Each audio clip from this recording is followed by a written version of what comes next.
Hello, everybody. Welcome back to another episode of Creative Diaries.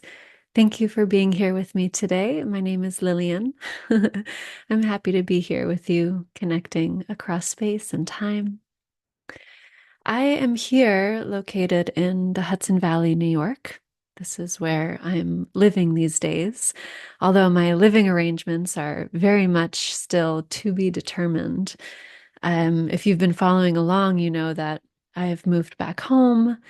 I'm taking what I like to call a sacred pause, even though even though it's debatable what I'm doing is a pause, there's still a lot of activity and a lot of movement in my life right now. However, it is a pause from the life and lifestyle and location that I have been living in for the past 11 years. So I'm in a bit of a transition. But here I am in the Hudson Valley. It's very beautiful.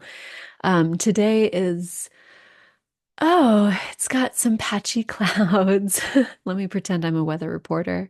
We've got a few clouds in the sky. I actually can see the moon is out and it's 2 o'clock in the afternoon. So that's really beautiful and peculiar. Something that is sort of expanding my senses as I notice the moon in the sky. And it's cold. It's freaking cold. And I've had just about enough of this weather. Um, I notice I do pretty okay in the start of the wintry seasons, and I actually do pretty okay with the darkness. Um, yeah, I kind of allow myself to go into that womb space, but inevitably, as time goes on and the winter endures, and the even though the sun is going down a little bit later each day, which is really, really nice and relieving, the cold, it's the cold that really gets to me. Um, I usually just hang out in my fuzzy robe all day long. And, I try to get myself going in different ways. And it's challenging in the winter. So I'm definitely finding myself kind of dipping into that seasonal bluesiness, which is okay. And I'm riding it. And I also have purchased my tickets to Mexico at the end of this month. So for me, there's a light at the end of the tunnel. Um, so I'm excited to share more about that adventure with you as the time approaches. And I do intend to keep doing these episodes while I'm there in Mazunte, Mexico. So if you've ever been there and have any tips for me, let me know. If you're new here to the podcast, this is my creative diaries. This is where I show up and I practice being myself, and I share with you what I'm processing and going through in my own, both my healing and my self-development journey, as well as how I'm learning to open the faculties of my authentic expression as an artist. And I like to express myself in many different ways. And I notice that as I go to express myself in all of these different ways and modalities, that there's always a few things that feel like they get in my way. And so this journey for me is very much getting interested and curious about what these obstacles are or what I encounter along the way as I attempt to express myself. Um, and today I want to talk a little bit about what I call inspiration overwhelm. But before I do that, I do want to give a little pitch of an upcoming virtual group program that I'm running. It's starting this Sunday. So if you're listening to this in real time, lucky you. And if you're interested in the program, please let me know as soon as possible. But this coming Sunday, February 9th, is when we start. It is a creative healing group and we run for 4 weeks. I'm super excited about this one. I'm definitely approaching it as a beta, right? As a experimentation, as a co-creation, as a let's show up together and see what magic happens. In terms of my intentions of facilitating, one, it is being in that co-collaboration spirit where I'm really listening and following the needs of the group. I'm paying attention to what is emerging. And then I will be guiding the things that I know how to guide. The tools in my toolkit are things like somatic parts work, authentic movement, embodiment exercises, nervous system tools and explorations, journaling, channeled journaling, different meditation and awareness practices, visualizations, creative prompts, playful prompts, and of course, group processing. So being in dialogue with one another. So those are all the things that I have to give and provide. And I'm really excited to show up to the mystery, to the present moment, to the emergent expression that the group will hold together. And we don't know what that is until it happens. But those are my intentions. And I'd love to have you join if this is something you're interested in. You can also let me know if now is not the right time, but you're like, oh, dang, I want to do that in the future. Let me know that as well because I'm starting a wait list. This is something that I hope to be continuing. Yeah, a continuing program throughout the year. So you can let me know if you're interested and I'll put you on a wait list and we can get in touch a little bit later in the year. Okay, with all of that said, inspiration overwhelm. Haha, and I can already feel the overwhelm. Ah, sometimes for me, the overwhelm, especially when I'm speaking, it's like when I have all of these ideas, all of this stuff that I want to say, and I go to open my mouth, and it literally feels like my mouth is a tiny little straw, and all of this stuff inside of me that wants to come out is like a roaring, alive ocean. And like my tiny little straw is like, okay, like who's first? Who's first? What idea is first? What thought is first? Um, and this often happens right before I hit record on these podcast episodes. It's really annoying. To be honest. It's annoying for me. I did really well this time though. This is my third take. Usually I do a bit of stutter stepping and then I'll let myself release into just speaking. So you'll hear me reference that often because one of my approaches to dealing with my own overwhelm is to just be honest and to speak the honest truth and to start where I am, right? You might have heard this phrase, like start where you are.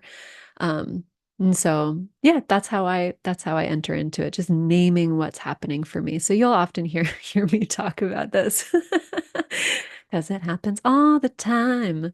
Um, so I'm experiencing that a little bit right now as I go to attempt to speak about inspiration overwhelm.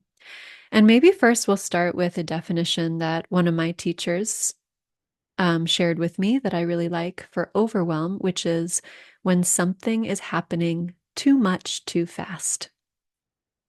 Overwhelm is when something is happening too much too fast. And overwhelm is when we're having trouble holding all of that stuff, right? And holding is related to capacity, our capacity um, to process and manage and metabolize stress, right? So if we're under a lot of stress, or if there's a stressful moment, right? Like even this moment where I hit record and I'm on and I'm going to start speaking on my Creative Diaries podcast. Even that's a moment of stress, right? There's stress. So these stress moments can happen really quick. And of course, stress can be enduring and chronic and can be expressed in many different areas and aspects of our lives that we're holding, that we hold often, chronically, perpetually, right? And so, yeah, overwhelm has to do with our capacity, our ability to hold stress. And so when something is overwhelming to us, it's because there's something happening too much too fast that we cannot hold. And what happens with overwhelm is considered to be within the realm of the parasympathetic nervous system and is a dorsal vagal response. And this is the response that's like the shutdown mode. I always imagine like if we were If we were robots or computers, it's like the knob gets turned and you get shut down. It's like, meow. Like for some reason, that sound always comes to my mind. When I'm like dorsal vagal shutdown, it's like, look, you go into this sort of collapse state, this freeze state, and this can look in many different ways. Sometimes the collapse is really kind of like if you imagine a body that's sort of like limp and flopping around, playing dead. There's also freeze where there's actually a lot of muscular tension. But all types of freeze not require, but involve some kind of tension in the body. So maybe that tension is more of the internal organs or an internal kind of tension, and sometimes it's also muscular. Um, and then of course it comes out in our behaviors, right? And a lot of us are operating in what's called functional freeze, which is you can kind of imagine what this is based off of what it sounds like. So it's like part of you is in freeze, right? There's overwhelm that's happening, and you're not at the point of freeze where you're like playing dead or you're completely immobile, right? That would be under a very, very extreme threat. But if we're experiencing sort of like chronic overwhelm, chronic stress, we can almost live with it. We cope with it through maintaining a functional freeze, where really there's a part of us that is shut down. There's a part of us that is frozen. There's a part of us that is being repressed, not able to move, not able to express itself. While, the other parts of us, or maybe the rest of us, can be mobile, right?